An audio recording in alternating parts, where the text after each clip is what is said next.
Bhanjanagar आसनरू BJD विधायक प्रार्थी भाव नामांकन पत्र दाखल करिसेंती विक्रम केसरी आरुख। कंधमाल सांसद प्रार्थी डॉक्टर अच्युत सामंतଙ୍କ सह बहु संख्यक दलीय कर्मी और समर्थक शोभायात्रा बाहरी उपजिल्लापाल कार्यालय निज नामांकन पत्र दाखल करिसेंती। भंजनगर विक्रम केसरी आरुख 6 थर विधायक भाव निर्वाचित होइछंती।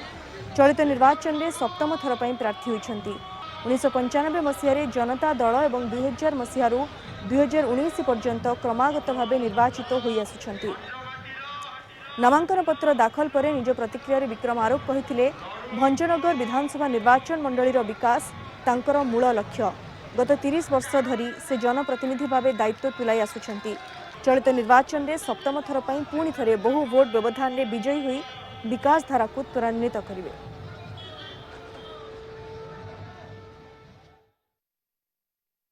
आज मनोनयन पत्र दाखल होला बेले आपण माने अनुभव करथिले विपुल उत्साह उद्दीपना भंजनगर अंचल जनसाधारण पाखरे देखा देछि एवं ए स्नेह श्रद्धा सदाबले जनसाधारण मो सहित रही।